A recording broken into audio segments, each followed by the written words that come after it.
non nécessaire cette nuit. Et la fin du phénomène est prévue pour demain matin. Vous retrouvez toutes les prévisions météo à la fin de ce journal. Ils avaient créé la Canavape, une e-cigarette permettant de consommer du chanvre. Ils en vantaient les vertus thérapeutiques. Voilà pourquoi à Marseille, 2 trentenaires ont été condamnés à de la prison avec sursis. Les 2 jeunes gens vont faire appel et s'étonnent de cette décision. Pauline Guigou, Sylvie Garat. Voici Canavape, une vapoteuse à base de chanvre.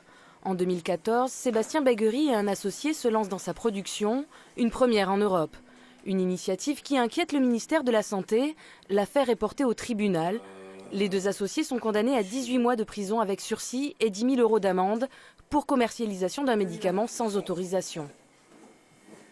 Dans toutes les communications qu'on a pu faire, même notamment lors de la conférence de presse nationale qui a été faite à Paris, la première chose qu'on a bien expliqué à tous les journalistes, c'est que ce n'était pas un joint électronique d'une part, et que ce n'était pas un médicament.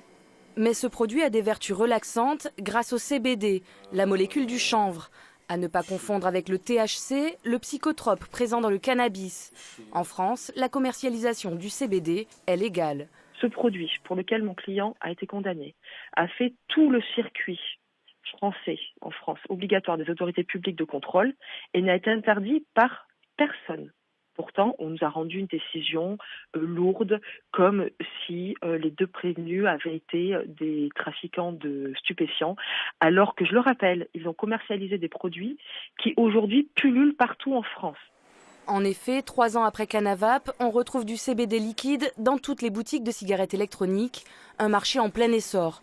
Ce commerçant est le premier à l'avoir mis en vente sur Marseille.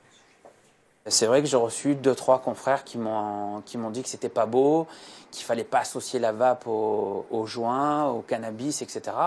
Donc je me suis défendu en me disant que c'était pas du joint, que c'était pas du cannabis, qu'il n'y avait pas d'effet euphorisant, que c'était juste des effets relaxants. J'ai jamais communiqué en disant que c'était un joint électronique. C'est relaxant. Et aujourd'hui, ces confrères ? Ils en vendent tous. Les 2 entrepreneurs ont liquidé leur société suite au procès et évaluent leurs pertes à plusieurs millions d'euros. Ils ont décidé de faire appel du jugement. Autre condamnation